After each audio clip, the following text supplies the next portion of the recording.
Graça e paz a todos, eu sou o pastor Paulo Coutinho e hoje eu quero falar com você sobre os termos pastor, apóstolo, bispo e presbítero.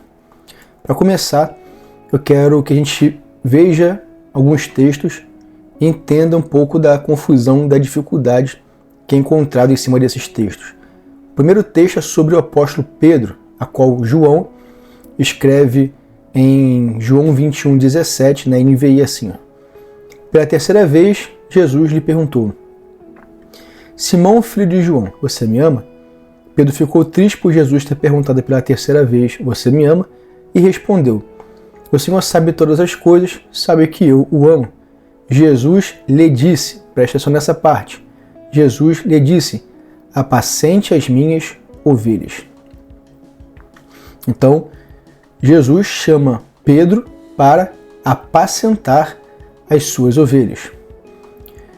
1 Pedro 5, versículo 1, na NAA diz assim: aos presbíteros que há entre vocês, eu, presbítero como eles, testemunha dos sofrimentos de Cristo e ainda coparticipante da glória que há de ser revelada, peço que pastoreiem o rebanho de Deus que há entre vocês, não por obrigação, mas espontaneamente, como Deus quer, não por ganância, mas de boa vontade. E ainda quero ler outro texto, Marcos 3, do 13 ao 16, na NA. Depois Jesus subiu ao monte e chamou os que ele quis, e vieram para junto dele. Então designou 12, aos quais chamou de apóstolos, para estarem com ele e para os enviar a pregar e a exercer a autoridade de expulsar demônios. Eis os 12 que designou, Simão, a quem acrescentou o nome de Pedro. Então, para a gente entender a dificuldade, quando Jesus chama Pedro, ele chama Pedro para poder apacentar. Quando Pedro escreve, Pedro diz que ele é presbítero, os seus ouvintes também têm ali presbíteros e que os presbíteros deveriam apacentar. Em Marcos, Jesus chama Pedro de apóstolo. Então, na prática, Pedro era o quê? Ele era apóstolo, ele era pastor ou ele era presbítero? Vamos ver um outro texto. Vamos ver sobre o apóstolo João. Terceira carta de João, capítulo 1, versículo 1, na NA diz assim: o presbítero ao amado Gaio, a quem amo na verdade. 2 João 1, versículo 2, também na NA. O presbítero à senhora eleita, no caso aqui a igreja, né? E aos seus filhos. Então, o apóstolo João, ele era apóstolo ou ele é presbítero? E vamos ver ainda o que a Bíblia diz sobre o próprio Jesus, tá? 1 Pedro 2,25, na NVI diz assim: pois vocês eram como ovelhas desgarradas, mas agora se converteram ao pastor e bispo de suas almas. Então Jesus é chamado de pastor bispo. 1 Pedro 5, versículo 4, na NVI diz: quando se manifestar o supremo pastor, vocês receberão a imperecível coroa da glória. Jesus era o quê? Jesus era pastor? Era bispo? Jesus era o quê? Um outro texto interessante se encontra em Atos 20, versículo 28, na NVI. Cuidem de vocês mesmos e de todo o rebanho sobre o qual o Espírito Santo os colocou como bispos para pastorearem a igreja de Deus que ele comprou com o seu próprio sangue. Então, bispo é quem pastoreia. Olha a dificuldade se a gente lê os textos assim, sem um entendimento, né, sem uma exegese correta do que esses textos de fato representam. Então, para a gente entender esses termos, nós precisamos entender o que cada termo significa dentro da língua original, no caso aqui o grego, tá? E entender onde essas palavras estão sendo usadas, que no caso aqui é o contexto. A primeira palavra que a gente vai estudar é a palavra apóstolo. Quem são os apóstolos? Em grego, a palavra apóstolo é aquele que é enviado com uma missão, porque esse apo que tem em Apóstolo e Apocalipse é justamente para longe. Então o apóstolo é o que vai para longe com uma missão. Apocalipse é para longe da sombra. Então esse apo tem essa ideia de ir para longe, né, de sair para longe. Então o apóstolo, biblicamente falando, ele pertence, na verdade, nós temos basicamente dois grupos de apóstolos. Primeiro, os discípulos, que são chamados de apóstolos, que têm ali na Bíblia um papel muito especial, que é o papel de criar, de estabelecer as Escrituras. Então, esse primeiro grupo, que é chamado de apóstolos, não é que eles são apenas enviados com missões, mas eles também recebem autoridade para poder escrever a Escritura, e a autoridade desses apóstolos, obviamente, em relação às Escrituras, é inquestionável. Ninguém questiona o que eles escreveram, porque nós entendemos que foi o próprio Jesus que permitiu que eles fizessem isso, conduzidos ali pelo Espírito Santo. Então esse primeiro grupo, que é chamado de apóstolos, são esses 12 de Jesus que estão escrevendo a Escritura, né? Judas não escreveu nada, o Judas que tem na Bíblia é o irmão de Jesus. O Judas, ele morre, então nem dá tempo de escrever nada. Quem vai escrever depois são os discípulos de Jesus, que é Mateus, Pedro e por aí vai. Então esse é o primeiro grupo. Nós também temos nesse primeiro grupo o apóstolo Paulo, que aparece no segundo momento, a qual ele mesmo diz em 1 Coríntios capítulo 15, que ele era um apóstolo, mas ele não se considerava um apóstolo, porque ele perseguiu a igreja de Deus e ele era até menor do que os outros. Olha o que ele diz, 1 Coríntios 15, versículo 8 e versículo 9. Por último, depois de todos, foi visto também por mim, como por um nascido fora de tempo, porque eu sou o menor dos apóstolos, e nem mesmo sou digno de ser chamado apóstolo, pois persegui a igreja de Deus. Ou seja, Jesus apareceu para várias pessoas após a ressurreição. E o apóstolo Paulo diz que o último para quem Jesus apareceu foi para ele. Ele era o menor dos apóstolos e ele mesmo não se considerava apóstolo. Mas ele, Jesus, também o chamou para ir para os gentios e também escrever as doutrinas, que são as 13 cartas ali do apóstolo Paulo. 14 se você considerar Hebreus, mas isso aí é outro assunto. Então não confunda esse primeiro grupo de apóstolos com o segundo grupo. Ainda sobre o primeiro grupo, tem algo que é peculiar deles, que está em Apocalipse 21, versículo 14. A muralha da cidade tinha 12 fundamentos, e sobre estes estavam os nomes dos 12 apóstolos do Cordeiro. Então o nome dos 12 estão lá, tá bom? Então esse primeiro grupo é um grupo especial e seleto que vão trazer as Escrituras, as bases, né, para toda a igreja ali seguir, e o apóstolo Paulo com as doutrinas em suas cartas. Não confunda esse primeiro grupo com o segundo. O segundo grupo agora é aquele grupo que é apóstolo semanticamente, ou seja, eles são apóstolos dentro daquilo que significa ser apóstolo, segundo o próprio termo, ou seja, eles são aqueles que são enviados com uma missão. Ou seja, para a gente hoje, para não criar confusão, a gente usa o termo missionários, ou seja, os apóstolos de antigamente são os missionários de hoje. Inclusive, em Lucas capítulo 10, versículo 1, deixa eu abrir aqui, diz assim: depois disso, o Senhor escolheu outros 70 e os enviou de 2 em 2, para que fossem adiante dele a cada cidade e lugar onde ele haveria de passar.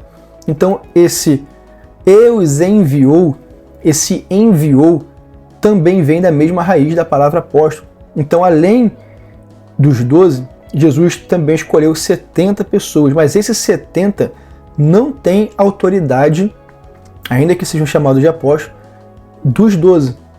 Por quê? Porque os 70 foram apenas enviados para fazer algumas missões que Jesus pediu. Mas eles não estão nesse grupo seleto, eles não fazem parte daquela lista do apóstolo Paulo, eles não fazem parte da lista lá de Apocalipse, porque somente esses 12 Jesus escolheu em particular para estabelecer a sua palavra, tá? E depois também o apóstolo Paulo. O restante ainda que sejam chamados de apóstolo na Bíblia ou na história da igreja, eles são apóstolos no sentido de missionários, tá bom? Inclusive o termo missionário é até melhor você usar do que apóstolo, porque cria menos confusão, tá bom? Então, lá em Efésios 4, por exemplo, versículo 11, diz assim: e ele mesmo concedeu uns para apóstolos, outros para profetas, outros para evangelistas e outros para pastores e mestres. Esses apóstolos que estão aqui, não é que eles fazem parte do grupo dos 12 e de Paulo. Esses apóstolos aqui são os missionários que Deus escolhe ao longo da história da igreja, tá bom? Você pode analisar a história da igreja que não tem mais apóstolos, não tem ninguém tomando para si esse termo, esse título. Por quê? Porque as pessoas entendem ao longo da história da igreja, para não dar confusão, que esse termo apóstolo é usado para aquele grupo dos 12 e que esses apóstolos aqui são aqueles que são enviados em missão, portanto, missionários, tá bom? Esse é o termo que a igreja usa durante toda a história da igreja, tá bom? Então, resumindo, o primeiro grupo é o grupo dos 12 e Paulo. O segundo grupo são aqueles que são enviados com missões para poder plantar a igreja. Então, dentro desse segundo grupo, esse segundo grupo existe até hoje, são os missionários. Então, para a gente concluir sobre apóstolos, os 12 e Paulo, eles também estavam nesse grupo primeiro que eu falei, na questão de autoridade, e simultaneamente no segundo grupo, na questão de ser enviado para missões, tá? Então, todos os 12 e Paulo foram missionários também. Pastor Paulo, qualquer pessoa hoje pode ser um missionário, desde que ela se prepare, desde que ela esteja debaixo de uma igreja que venha estar apoiando ela, sem problema nenhum. Prefira o termo missionário, tá? E não o termo apóstolo, para não dar confusão. Mas pastor, então esses novos apóstolos, quem eles são? Porque eles não fazem missão, não estão dando a sua vida, não estão plantando igreja, não estão no campo. Então quem são esses missionários? Você já viu, agora você já tem instrução para isso, que pessoas não podem mais fazer parte do primeiro grupo, porque eles não têm autoridade de Deus para lançar as escrituras, tá? Então esse primeiro grupo já está fechado, ninguém mais entra ali. No segundo grupo é o grupo dos missionários, e aí você pensa, esses apóstolos de hoje se encaixam no segundo grupo? Eles são missionários, eles estão no campo, eles estão dando a sua vida, plantando igreja, instruindo a igreja, formando pessoas, capacitando pessoas no campo, colocando pessoas ali para poder estar conduzindo a igreja, saindo, plantando outra igreja? Não.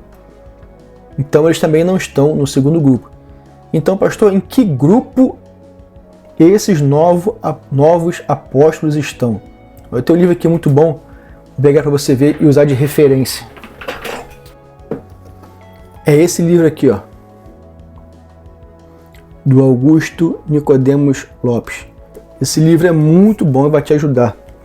Um outro livro muito bom também é o livro Fogo Estranho, do John MacArthur.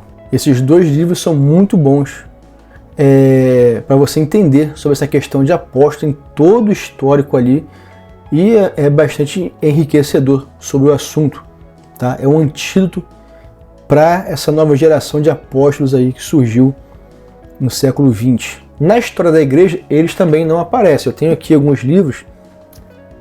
Como eu sou formado em história da igreja, eu comprei muitos materiais sobre a história da igreja. Esse aqui é muito bom. O Cristianismo através dos séculos. Eu sou apaixonado pela teologia, principalmente a parte da história da igreja.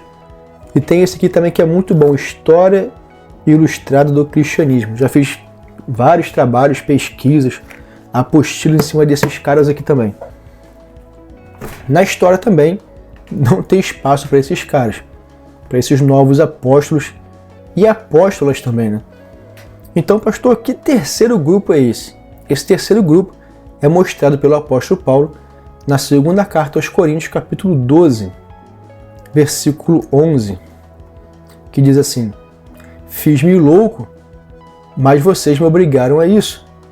Eu deveria ter sido recomendado por vocês, pois em nada fui inferior a esses superapóstolos, ainda que nada sou.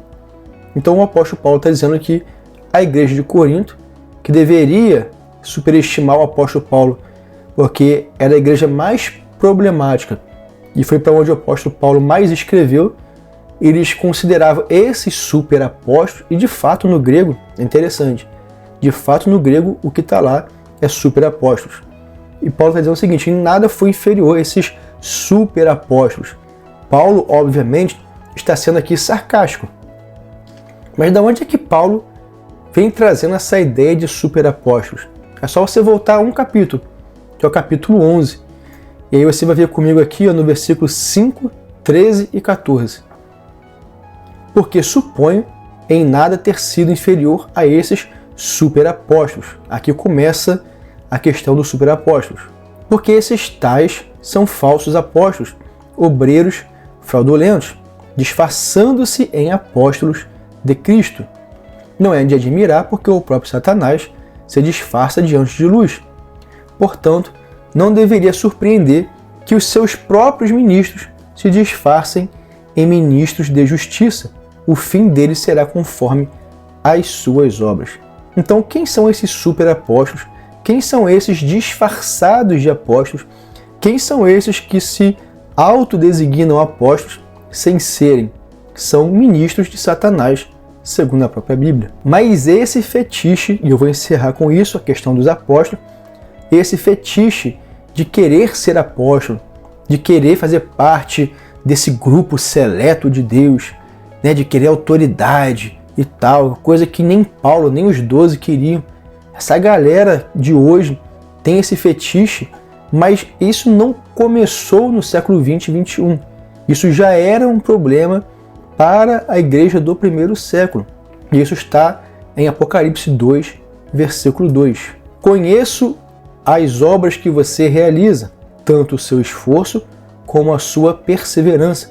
Sei que você não pode suportar os maus e que pôs à prova os que se declaram apóstolos e nada são, ou e não são, e descobriu que são mentirosos.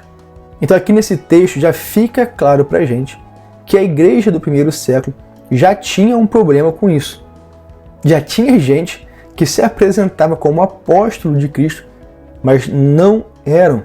Jesus não os tinha chamado, eles estavam se disfarçando, eles queriam autoridade, eles queriam privilégio, eles queriam ser inquestionáveis, eles queriam poder, eles queriam mandar na cidade, queriam mandar na igreja, queriam, né, esse fetiche aí de poder e autoridade igual os apóstolos de hoje querem. Eles querem ser apóstolo sobre várias igrejas, querem ser apóstolos sobre cidade, eles querem ser apóstolos sobre estado, sobre o país. Então essa ideia de querer poder e autoridade não vem de Deus. Então a igreja já tinha enfrentado esse problema. O único que vem oferecendo poder, autoridade, domínio e não sei o que é o diabo em Mateus 4 e Lucas 4. Então eu acho que ficou bem claro que esses novos apóstolos eles fazem parte desse terceiro grupo de 2 Coríntios 11, 2 Coríntios 12, de serem os falsos apóstolos da igreja que está lá em Apocalipse 2, versículo 2 também. Tá? Então esse terceiro grupo nada tem a ver com o povo de Deus. Tá? Rejeite isso, isso não é de Deus, isso não é proveniente de Deus. E, como disse o Augusto Nicodemos, a primeira igreja que se posicionou contra os apóstolos foi a Assembleia de Deus. Eu não entendo como que muitos da Assembleia de Deus hoje se misturam com isso, sendo que isso é colocado em documento que a igreja é contra, ela rejeita esse negócio de apóstolos, tá? Nos dias atuais. Então, ela rejeita esses novos apóstolos, e eu também rejeito esses novos apóstolos. Outros irmãos, outras igrejas tradicionais, históricas, também rejeitam. Então, rejeite também isso, porque isso não vem de Deus. Pessoas já tinham tentado fazer isso lá no iníciozinho da história da igreja, foram rejeitados e estão tentando ressuscitar de novo isso. Agora vamos ver o que é pastor, bispo e presbítero. Por isso que eu li os textos no iniciozinho, para a gente ver que esses termos são intercambiáveis. A mesma pessoa recebia todos esses títulos. Então, um bispo, do grego episcopos, é literalmente um supervisor. Então, um bispo nada mais é que um supervisor. É isso que o termo grego quer falar para a gente. Um presbítero, ele é literalmente um ancião. É isso que a palavra presbítero quer dizer. Mas não só ancião de idade, como também pessoas que possuem uma vasta experiência. Talvez alguém que nasceu naquele contexto, que já vivenciou muitas coisas, já tem uma bagagem, uma experiência, que se aprofundou, estudou e tal. E, de acordo com essa bagagem, ele também é chamado de presbítero. Então, bispo é supervisor, episcopos em grego.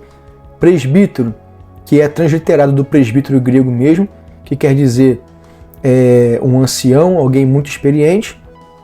E pastor, poimé, que é aquele que apacenta, que governa o rebanho, que alimenta as ovelhas, né? Por isso Pedro é chamado de pastor indiretamente por Jesus, porque Jesus disse para ele: vai e apacenta as minhas ovelhas. Então, para a gente entender como que essas coisas são intercambiáveis, lembra de uma regrinha que eu geralmente ensino usando essa frase. Presbítero é o que ele é, ou seja, uma pessoa experiente, um ancião. Bispo é o que ele faz, que é supervisionar, ser um supervisor da igreja. E pastor é como ele faz, que é apacentando, alimentando, cuidando, administrando, conduzindo o rebanho de Deus. Tá bom? Observe uma coisa. Conforme a igreja foi avançando, você pode ler de Atos 1 até o último capítulo, até Atos 28, nenhum outro apóstolo foi levantado. Um apóstolo, seja Paulo, seja Pedro, seja João, eles não levantaram outros apóstolos. Eles só levantaram pastores, bispos, presbíteros. Tá? Então, quando os apóstolos plantavam igrejas, tinha lá os diáconos, que está no início de Atos, e tinha aqueles que tinham autoridade sobre a igreja, para conduzi-la, que eram os presbíteros.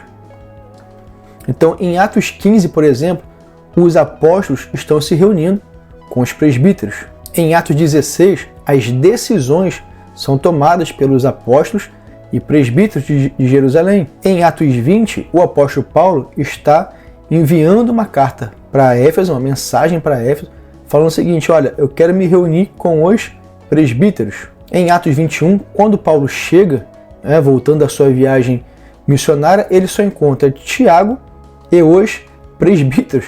Os outros apóstolos que estavam tanto no primeiro grupo como no segundo grupo, que eu já expliquei, eles já tinham se espalhado pelo mundo todo. Tá? Então, conforme os apóstolos foram morrendo, nenhum outro apóstolo foi levantado no lugar. Eles levantaram presbíteros. Então, presbítero é uma função importantíssima dentro da igreja. Ainda dentro desse assunto, surge a ideia do papado. O papado é resultado de um tiro no pé que a igreja deu a partir do segundo século. Lembra do fetiche das pessoas que queriam ter autoridade em Apocalipse 2? Isso foi evoluindo. Isso evoluiu a tal ponto que a igreja falou o seguinte: conforme a importância da cidade, assim será também a importância do bispo. Ou seja, pensa em um triângulo separando em 3 níveis. Pastores de cidades mais distantes, locais mais isolados, cidades menos conhecidas. Aí você tem um outro nível. Pastores ou bispos de cidades importantes, como Jerusalém, Antioquia da Síria e por aí vai. E o bispo, no terceiro nível, da cidade mais importante do Império Romano, ou seja, Roma. Então, o que acontecia é que essa galera das cidades mais importantes e da cidade mais importante tinha vantagens, tinha mais autoridade, tinha mais reconhecimento do que os bispos das cidades mais isoladas. E daí você já entendeu que vai surgir a ideia do papado. onde o bispo de Roma comanda todos os outros em todos os níveis abaixo dele. Então, de Roma, o bispo de Roma comanda os bispos das cidades importantes e esses comandam os bispos das cidades mais isoladas. Tá? Então, infelizmente, a igreja acabou caindo nesse erro. Pastor, mas a igreja é ruim? Não, a igreja é excelente. Não tem ambiente melhor do que o ambiente da igreja. Os melhores alunos, os que falam em público, os que apresentam o trabalho no colégio, são aquelas crianças, são aqueles jovens que na igreja têm oportunidade, que estão pregando, que estão no meio dos jovens, que têm oportunidade de trazer uma palavra, que têm oportunidade de tocar um instrumento, de louvar. Então a igreja tem um papel espiritual e social importantíssimo. O problema não é o que a igreja é. O que a igreja é, né? O que ela foi chamada para ser, não é o problema. O problema é o que a igreja está se tornando. Os fariseus não eram um problema. Os fariseus foram importantíssimos para a preservação da palavra de Deus. O problema, como disse Jesus em Mateus 23, é o que os fariseus se tornaram com o passar do tempo. Então,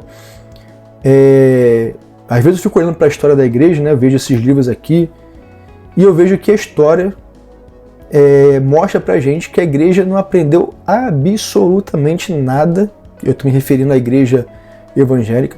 Não aprendeu absolutamente nada, a maioria delas, não estou generalizando, óbvio, com a própria história da igreja.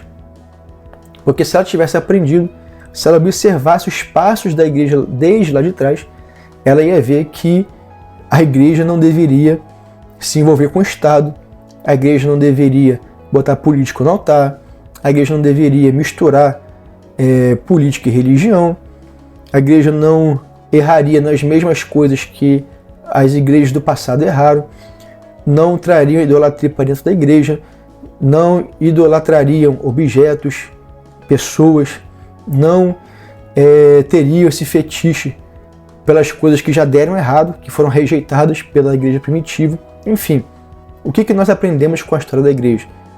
Que a igreja não aprendeu absolutamente nada com a história da igreja. Bom, e para fechar, a igreja também se organizava de forma diferente no início. Você só tinha duas funções ali, dois ofícios, que era presbítero e diácono. Isso está em 1 Timóteo 3 e Tito, capítulo 1. E as pessoas só atuavam dentro dessas duas funções na igreja. Ou a pessoa cuidava das questões espirituais, cuidava do rebanho, cuidava da condução, de alimentar a igreja, ou ela cuidava dos serviços do dia a dia. Então os presbíteros ou bispos cuidavam, eram responsáveis pela igreja, e os diáconos eram responsáveis por essa parte de serviço diário da igreja. Dentro desses dois ofícios, presbíteros ali só poderiam ser homens, só homens que lideravam a igreja. Você não tem presbítera. Você tem até margem em Romanos e Timóteo para entender que haviam diaconisas, mas para a liderança da igreja, somente homens. Por isso, a igreja é contra mulheres estarem liderando a igreja, porque não tem respaldo bíblico para isso. Dentro desses dois ofícios, em que os homens assumiam a liderança e pessoas de forma geral assumiam a questão da diaconia, do diaconato, que eram os serviços do dia a dia, essas pessoas poderiam atuar como os ministérios descritos em Efésios 4:11. Por exemplo, Timóteo, em 2 Timóteo 4:5, Paulo fala para ele: faça o trabalho de um evangelista. Ou seja, atue como evangelista. Sai de dentro da igreja, do meio do povo, e vai pregar nas redondezas ali, para que outras pessoas também sejam alcançadas. Nós temos um diácono que também é chamado de evangelista, que é Filipe, em Atos 21:8, quando a Bíblia chama Filipe, o diácono, de evangelista. Então eles não foram levantados a evangelista. Isso não dava para eles um ofício diferente dentro da igreja, mas o trabalho que eles faziam poderia circular todos esses de Efésios 4:11. Depende daquilo que Deus o tinha chamado para poder fazer. Então, Você pode ter um diácono que é professor, você pode ter um presbítero que é missionário, entendeu? Você pode ter um presbítero que é profeta, você pode ter um presbítero que é evangelista. Então, se você entende esses termos dentro do texto bíblico, é muito fácil. Você só tem duas pessoas, dois grupos. Um responsável pela parte espiritual, presbíteros, né, ou bispos, outros responsáveis pelos serviços, que são os diáconos e diaconisas. Dentro daquilo que Deus deu a cada um para poder fazer dentro da casa do Senhor, dentro da igreja, você pode ser usado por Deus dentro dos ministérios de Efésios 4, dentro dos dons de 1 Coríntios 12, dentro dos ministérios de Romanos 12. Você não muda o seu ofício para atuar nessas outras formas de trabalho. Então Timóteo não deixou de ser um presbítero ou um bispo ali, provavelmente da igreja, para ser evangelista. Ele apenas atuou como evangelista. Ele apenas atuou, trabalhou daquela forma.